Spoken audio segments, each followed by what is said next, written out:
లూకా సువార్త 4వ అధ్యాయము 5వ వచనము.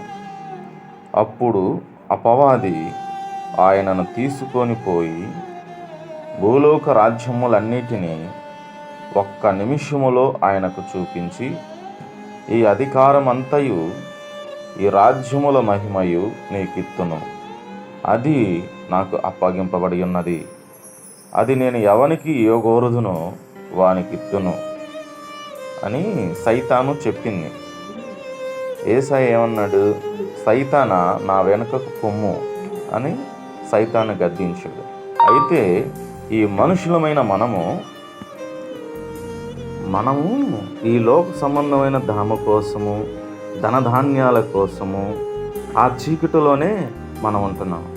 దేవుడు ఆ చీకటిని దూరపరచడానికి మన దగ్గరకు వస్తే ఆ చీకటిలో ఉండటానికి మనం ఎంతో ఆసక్తి కలిగి జీవిస్తున్నాం. అయితే ఇక్కడ ఏమంటున్నాడంటే, ఎఫెసీయులకు రాసిన పత్రిక 6వ అధ్యాయము 12వ వచనం. ఏలయనగా మనము పోరాడునది శరీరాలతో కాదు గాని ప్రధానులతోనూ అధికారులతోనూ ప్రస్తుత అంధకార సంబంధులకు లోకనాథులతోనూ ఆకాశ మండలమందున్న దురాత్మల సమూహములతో పోరాడుచున్నాము. ఇది మనం గ్రహించలేక సాతాను చూపించే ఈ లోకాశల వైపు మనం కలిగి ఉన్నాం అనుకుంటున్నాం. కానీ మనం కలిగి ఉండాల్సింది దేవుని యందు ఆ వెలుగులో మనం కలిగి ఉండాలా. నీవైనా, నీ కుటుంబమైనా, నీ పిల్లలైనా, ఎవరైనా దేవుని వెలుగులోనే మనం ఉండాలి.